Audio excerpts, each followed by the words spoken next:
WB Games Montreal is a studio that I have positive and negative feelings about. For those of you that don't know, the two biggest titles that this studio has worked on are Batman Arkham City Armored Edition on the Wii U and Batman Arkham Origins. Both of those games added stuff that I liked, but neither of those games run well. Batman Arkham City Armored Edition came out first on the Wii U and it always dropped frames like crazy. And Arkham Origins dropped frames, has some muddy textures, and the pop-in is crazy no matter what platform you're playing it on. They did add elements in those games though. In the Armored Edition, they added Bat Mode that lets you do more damage in combat after building up energy. Arkham Origins tried to add multiplayer, but that didn't work. But in the single player, they added fast travel, and on PC, they had NVIDIA physics, which made the snow and the fog look pretty good. Warner Brothers games shouldn't need an introduction, but for the people in the back, it is part of Warner Brothers Discovery and was started in 2004. You've seen games they've published like Lego Batman the video game, Fear 2 Project Origin, Batman Arkham series, Bastion, Scribblenauts, Lollipop Chainsaw, Injustice, Middle-earth, Shadow of Mordor. The list literally just goes on. Gotham Knights is not connected to the Batman Arkham trilogy. It is based off of the Gotham Knights comic, but with no connection to the CW show. This game focuses on Batman's proteges, Dick Grayson as Nightwing, and I should let it be known that Dick is my favorite Batman, Barbara Gordon as Batgirl, Tim Drake as Robin, and last, maybe least, Jason Todd as Red Hood. I think that Death in the Family is one of the few storylines that casual fans have heard of, and all they hear is that Robin dies. Not knowing who Robin is, Jason Todd dies, not Dick Grayson. And a lot of people I tell that to didn't know that. Casual fans don't know who Jason Todd is. So once I get to Red Hood, a lot of them get lost and ask me questions like, how is Jason not dead? And then, who is Tim Drake? Gotham Knights may not be the best way to get into the lore of Batman, but this does open the door to more games based on DC properties. I know there's a lot of people out there that want a Superman game, though I would like to see a Teen Titans game or an Outsiders game. This could be some people's first exposure to Nightwing or other members of the Bat family, and I just hope they don't screw these characters. This could be the base to build on for years to come, but this has to live up to the expectations of the Arkham trilogy. I just hope they don't screw over Nightwing and make him look weak. Dick Grayson is literally the next Batman, so if you screw him up, then this entire game is screwed.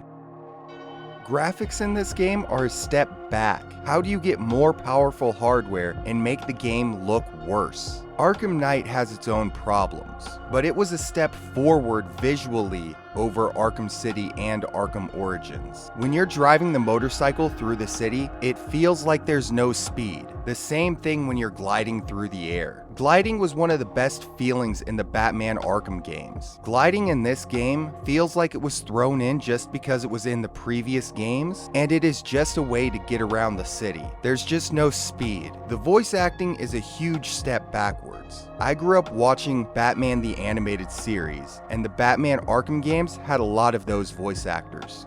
This game doesn't have those legendary voices, and you'll notice it. Michael Antonkanos, I don't know how to say your name, as Batman, I had never heard of this guy before this game, so I looked him up. He was in the Postal movie from 2007 and the Warcraft movie in 2016. Also Alexios in Assassin's Creed Odyssey. He is no Kevin Conroy. He doesn't need to try to be. He probably won't be recast as Bruce Wayne. I'm sorry, but I expect a lot more from someone in this role. Michael Keaton and Kevin Conroy gave you the blueprint on how to perform this voice and make it your own. Christopher Sean as Nightwing, he should have had more lines. The Nightwing in this game isn't the best depiction of him, but it's an alright version of it. Christopher has been in Hawaii Five-0, Star Wars Resistance, Horizon Forbidden West, and Days of Our Lives. If you don't know what Days of Our Lives is, good. He made this character his own, and he should probably be given another shot if you're going to make another game like this, or have a game that features Dick Grayson as Nightwing, or maybe as Batman. Warner will never do that though, they're too scared. America Young as Barbara, she did all right. I think the biggest problem is that they just didn't write Babs right. America Young has been in Monster High series and is the voice actor for Barbie in all of those direct-to-video Barbie movies for the past 5 years or so. It feels like they wanted to make her the center of the game, but if you don't play as Batgirl, you don't hear a lot of her dialogue, it seems. That's a shame. This could have been a great game with Batgirl and Nightwing, especially when you consider that they dated and broke up. That could have been filled with some great conversations between Dick and Barbara. Sloan Morgan Siegel as Tim Drake, another person I never heard of before this game. Seems like a running theme. Sloan here has also been Dwight in Shining Armor. He's also been in NCIS. He was on The Tonight Show back in 2010 when Jay Leno was on his second stint as host. I'm gonna be real, this goes into a bad section for me. I know Tim is not Dick or Jason, but Tim is not so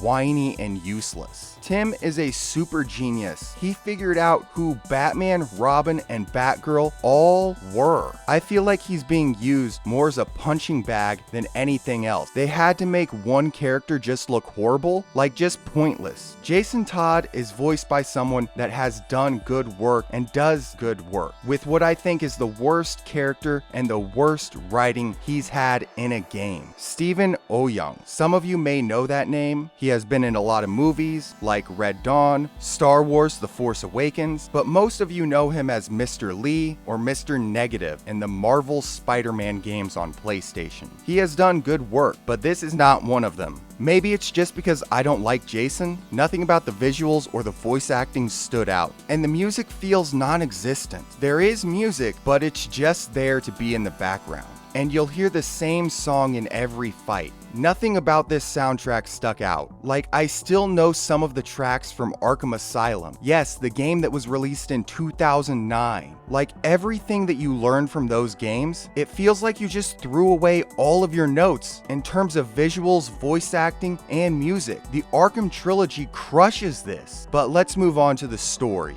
The story is not good. If you've seen a comic book story, you know this story. There is nothing to surprise you, and you'll probably guess what is going to happen if you know these characters. The idea of basing the game on Batman Gotham Knights is not a bad idea. I didn't read it whenever it came out in 2000 and 2004 with the Hush Return storylines is whenever I got into Gotham Knights, but this allows you to focus on other members of the Bat family and tell more about the villains and their backstory. It should be a home run. There should have been more villains in it, but the only other villains you see outside of the main missions are Harley, Mr. Freeze, and Clayface. The Penguin is here and is part of the main story, and so is his mom, Constance Cobblepot. I have to be real, I didn't think they would put Constance in this game. In the early comics, she was the one that forced Oswald to carry an umbrella all the time. I thought they would go with the idea that she died when Oswald was a child.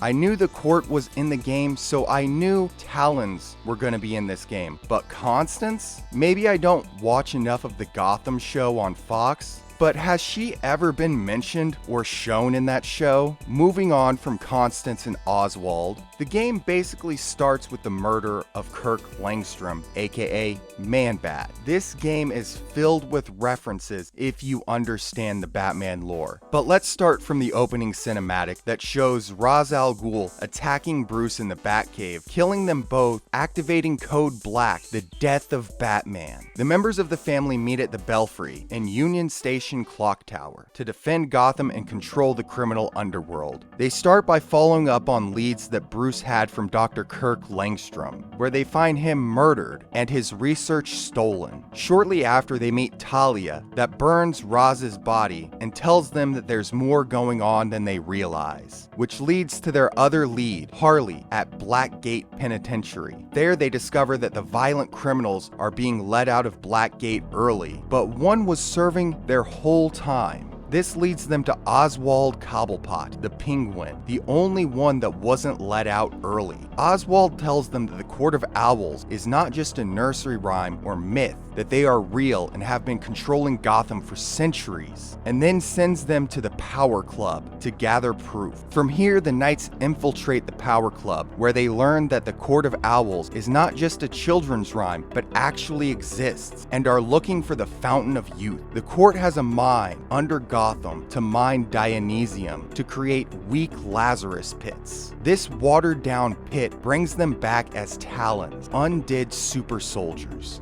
Talia reveals that she and the League have been watching them, preparing to destroy Gotham and kill the court to gain control, and encourages the Knights to stop them before her. From here, they infiltrate Orchard Hotel to attend a masquerade party put on by the Court of Owls in memory of Bruce Wayne. Here they find Constance Cobblepot, mother of the Penguin, is a member of the Court of Owls. They also find out that Jacob Kane, Bruce's uncle, is the leader of the court and knew Bruce was Batman. He also knows who all of the Knights are as well. After gaining enough evidence to implicate Kane in the murder of Kirk Langstrom, the Knights team up with Detective Montoya to reveal their true identities. Montoya agrees to work with them to get Kane, but after he is arrested, he is assassinated by Talia. She reveals she never left the League and has been using them to eliminate court members so the League could purge Gotham's corruption. Then the Knights follow Talia to Arkham Asylum, because you know you have to, where you discover that Langstrom was making man-bats. Yeah, multiple man-bats. After defeating 3 man-bats, you learn that Talia is operating from tunnels under Gotham Cemetery. Talia has used the Lazarus Pit to bring Bruce back to life after stealing his body, brainwashing him like they tried to do to Jason. Bruce is able to overcome the brainwashing, but as soon as he does, the court shows up. Led by a new leader, they try to claim the pits as Talia retreats. The Knights hold them off until Bruce tells them to run, sacrificing himself by flying the Batwing into the Lazarus Pit, making it worthless. Talia flees the city as the court rebuilds itself in the shadows. The Knights expose the Court of Owls and Jacob Kane's connection to them, making it clear that Gotham has new protectors. Now, a lot of this story sounds cool when you lay it out this way, but this story sucked. I predicted everything that was going to happen. There's just a lack of personality with this game. This could have been a huge hit to introduce people to Nightwing, Red Hood, Tim Drake, but you botched it. I'm not joking. The writers should be fired.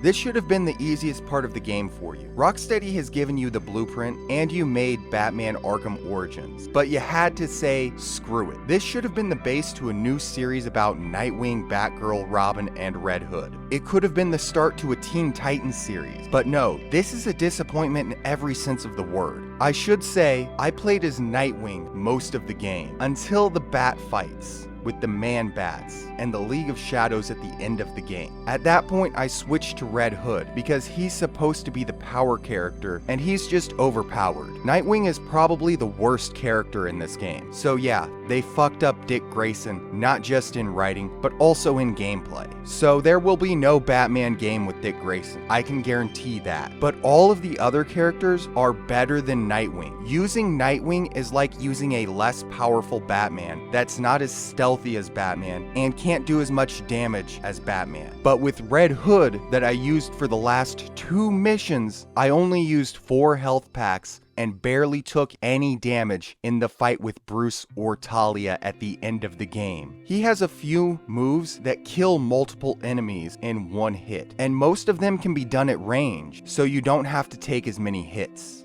And you can use these abilities on bosses to do major amounts of damage and literally skip entire sections of the fight. They did not balance this game at all. It doesn't matter if you're playing single player or multiplayer, it just never balances anything right. Some enemies can take away 30 to 40% of your health in one hit with a character like Nightwing. You need to get close to hit enemies, but as Red Hood, you can knock most of them out from a distance. So if you are going to play this game, play as Red Hood. He's overpowered. His way of getting around the city isn't as good as Nightwing, but it's alright. Nightwing gets a glider to help him glide around the city. Makes sense. Red Hood gets the mystic jump ability that's not as good, and you're always losing altitude. Robin gets this ability that lets him teleport across small distances, and Batgirl gets the cape glide ability, similar to Batman in the Arkham series. I don't know how to say it. The Arkham combat system was fine. It had a flow and rhythm to it. Hits felt like you were hitting the enemy, and they reacted like they were getting hit by a martial arts master. In this game, it doesn't feel like you're hitting them, and countering is gone. You can dodge them, then counter, but the flow of the Arkham combat is gone. So if you want that,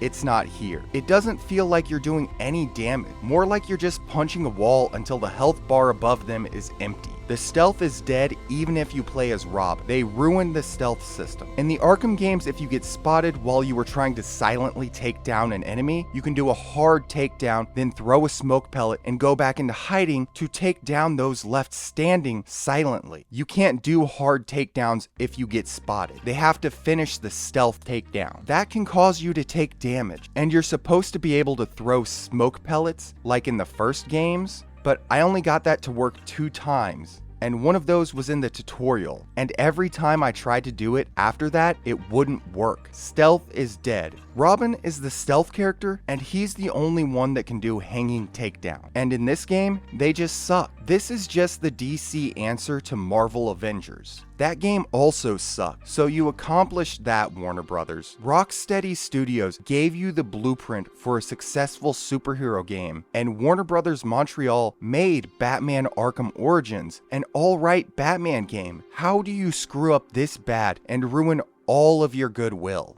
I don't have much faith in the Suicide Squad game that hasn't come out at the time of me writing this review, even though it's being made by Rocksteady. But Warner Brothers Montreal is making a new single-player game that doesn't have a name or a release date. I have zero faith in that game. Zero. Zilch. Nada. None at all. I think it will suck. I don't know how to say this, so I'll just say it. I would have fired everyone on that entire team. This is a layup with 10 seconds left in the game, and you blew it, and somehow let the other team come back and win the game in the last 10 seconds by giving up 8 points. This is a studio that fucked up. This should have been a guaranteed dub. Something that could have set up maybe a Titans game or an Outsiders game, another Batman game with Dick instead of Bruce, a Batgirl game, but you ruined it with poor writing that doesn't take full advantage of the lore or personalities around Batman, gameplay that you thought was better than the Arkham trilogy in your room full of yes men, stealth that was ruined by your room full of yes men, visuals ruined, voice acting that can be good with Oswald and Clayface. Harley was alright, but Michael should have never been Batman and shouldn't be again. The other actors did alright with the material that was given to them, but this was not their best performance of all time. This game has a 68% on OpenCritic, and only 42% of journalists recommend that you play this game. I say that you can skip this game. And this is the first time that I'm going to score a game below my average. An average game, in my opinion, is a 5 out of 10. This falls below that. Once again, I'll say this should have been a layup for Warner Brothers Montreal. But when you screw up this bad, I have to be honest. This game gets a 3 out of 10. A game that should have been the first in a series from Warner Brothers Montreal. The poor writing, visuals, music, and gameplay are just so bad. People expected way more from this studio, the publisher, and people thought they would treat the IP with some amount of respect, but it appears everyone just wanted a paycheck.